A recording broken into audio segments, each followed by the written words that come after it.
नमस्कार। मैं हूं शशि कुमार और आप देख रहे हैं समृद्ध किसान खेतीबाड़ी। किसान भाइयों, इस वीडियो के माध्यम से हम बात करेंगे मार्च अप्रैल मई में लगाई जाने वाले सब्जी वर्गीय फसलों में एक जो आपको 30 से 35 दिन में ज़बरदस्त इनकम देने वाली है, उस फसल की हम बात करेंगे। किसान भाइयों, यदि आप इस फसल को लगाते हैं तो यकीन मानिए 30 से 35 दिन में आपका लाखों का इनकम होने वाला है। तो इस फसल के विषय में पूरी जानने के लिए किसान भाइयों, फटाफट इस वीडियो को लाइक करें, चैनल को सब्सक्राइब करें, ताकि किसान भाइयों इसी प्रकार से यूजफुल जानकारियां लेकर हमेशा आते रहते हैं। तो चलिए अब देर न करते हुए विषय की ओर आगे बढ़ते हैं। किसान भाइयों, अभी हम जो बात कर रहे थे सबसे अधिक महंगी बिकने वाला सब्जियों में वो कौन सा फसल है जो हमें सबसे अधिक रेट, कम लागत और कम समय में देने वाला है, तो वो है धनिया की फसल। किसान भाइयों, आप धनिया लगा करके बहुत ही कम समय यानी कि 30 से 35 दिन में अच्छा अर्निंग कर पाएंगे, क्योंकि धनिया 30 दिन में तैयार हो जाता है। तो चलिए अब हम बात करें खेत की तैयारी कैसे करें। तो किसान भाइयों, खेत को अच्छी तरह से गहरी 2 से 3 बार जुताई कर लें, क्योंकि इस फसल से पहले जो फसल लगा हुआ था उसका अवशेष, उसका जड़ और उस फसल का बैक्टीरिया जो खेत के अंदर रह जाता है वो काफ़ी नुकसान पहुंचाता है। तो उसको मारने के लिए अच्छी तरह से गहरी जुताई करवावें और अंतिम जुताई से पहले कुछ देसी खाद डालें किसान भाइयों, जैसे सड़ी हुई गोबर 3 से 4 टाली। तथा अब हम कुछ रासायनिक खाद की बात करेंगे। हाँ, यहाँ एक और बात करना चाहेंगे, यदि आपके पास सड़ी हुई गोबर ना हो तो एक बैग यानी कि पूरे 50 किलो डीएपी ले लें, 30 से 35 किलो म्यूरेट ऑफ पोटास और लगभग 15 से 20 किलो यूरिया, इस तीनों को मिला करके पूरे खेत में बिखेर लें और अंतिम जुताई करवा करके खेत को बिल्कुल समतल कर लें। ये रही आपकी खेत की तैयारी। किसान भाइयों, अब हम बात करेंगे बीज की। किसान भाइयों, जो आप बीज लगाने वाले हैं, आप अपने क्षेत्र के मार्केट से हाइब्रिड बीज खरीद लें।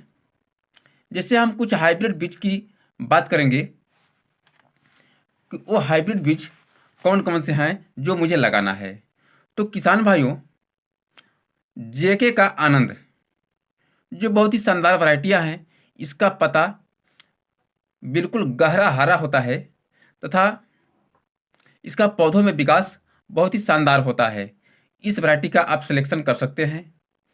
और हम दूसरी वैरायटी की बात करें तो किसान भाइयों, नामधारी का सुरभि, ये भी बहुत ही शानदार वैरायटी है और इसका बाज़ार में डिमांड भी बहुत ज़बरदस्त है। इसका पौधा बहुत ही कम समय में और बिल्कुल हरा कलर लिए हुए तैयार होता है। अगली वैरायटी इंडो का यूएस 333, इस वैरायटी का भी आप चुनाव कर सकते हैं, बहुत ही बढ़िया वैरायटी है। एक वैरायटी की और हम बात करें तो आर के सीड्स, इसका भी आप चुनाव कर सकते हैं। तो किसान भाइयों, ये रही वैरायटियाँ। वैसे आप अपने क्षेत्र में अपने क्षेत्र के हिसाब से बीज का सिलेक्शन, बीज का चुनाव आप कर सकते हैं।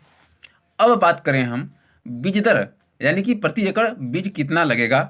तो किसान भाइयों, 12 से 15 किलो धनिया का बीज लगेगा। तो किसान भाइयों, अब हम बात करें उसको लगाने के लिए। वैसे तो हाइब्रिड कंपनियां जो हैं उसको 2 टुकड़ों में करके ही पैकिंग करता है। यदि आपके पास टुकड़ों में पैकिंग नहीं है तो उसे आप घर पे दरदरा कर लें, यानी कि 2 टुकड़ों में कर लें। उसके बाद जूट का बोरी में उसको भर लें। भरने के बाद उसे पानी में भिगो दें। 3 से 4 घंटा पानी में भिगोने के बाद उसे किसी तिरपाल पे फैला दें, ताकि उसमें हवा लग जाए और एक में चिपका न रहे। चलिए अब हम बुवाई की बात करते हैं किसान भाइयों, इसकी हम बुवाई कैसे करें। तो आप क्यारी विधि का चुनाव करें, क्योंकि गर्मी के दिन में सिंचाई करने में सुविधा होता है। वैसे जिसके पास स्प्रिंकलर है वो अपने हिसाब से खेत की तैयारी कर सकते हैं, जिनके पास जैसे सुविधा है वैसे कर सकते हैं।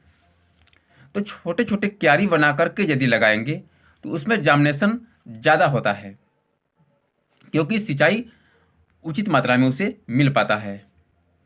तो किसान भाइयों, पहले तो बुआई करने से पहले एक बार सिंचाई कर लें। सिंचाई करने के बाद ही उसको बुआई करें। और यदि आप बुआई कर लिए हैं तो बुआई करने के बाद नमी हमेशा बरकरार खेत में रहे, उस हिसाब से सिंचाई अवश्य करें। अब पता चला कि आप बुआई के बाद सिंचाई किए और मिट्टी उसका सूख गया यानी हार्ड हो गया, तो पौधा निकल नहीं पाता है। तो वैसी कंडीशन में पुनः सिंचाई करें, यानी कि जमने तक सिंचाई करते रहें। तो इस प्रकार से आप धनिया की बुआई करें और सिंचाई प्रत्येक 3 से 4 दिन में एक बार सिंचाई अवश्य करें। हल्की सिंचाई करें, ज़्यादा सिंचाई न करें, क्योंकि बीज आपका खराब हो सकता है। तो किसान भाइयों, इस प्रकार से आप धनिया की बुआई करें। और उसमें कुछ आगे समस्या जो आएगा उसके लिए हम थोड़ा बात करना चाहेंगे किसान भाइयों। उसमें हल्की फुल्की फंगस की शिकायत आ सकती है, तो उसमें अच्छी फंगिसाइड लेकर के हफ्ते में एक बार फंगिसाइड का स्प्रे अवश्य करें, जब तक आपका पौधा 20 से 25 दिन तक नहीं हो जाता है। क्योंकि पत्ता सूखना और तमाम तरह की जो फंगस युक्त बीमारियां हैं वो लगने के कारण आपका पौधे का पत्ता जो खराब जब हो जाएगा, पीला हो जाएगा, तो उससे मार्केट में डिमांड नहीं रहेगा, मार्केट में मांग कम होगा, तो आपका नुकसान हो सकता है। इसलिए बहुत सस्ती दवाइयाँ हैं, उसका आप यानी कि फंगिसाइड का आप स्प्रे हफ्ते में एक बार अवश्य करते रहें, जिससे आप अच्छा कीमत ले पाएंगे। तो किसान भाइयों, उम्मीद करता हूँ कि यह जानकारी आपको अच्छी लगी होगी। तो वीडियो को लाइक करें, चैनल को सब्सक्राइब करें और दोस्तों को अधिक से अधिक शेयर करें। धन्यवाद। जय जवान जय किसान।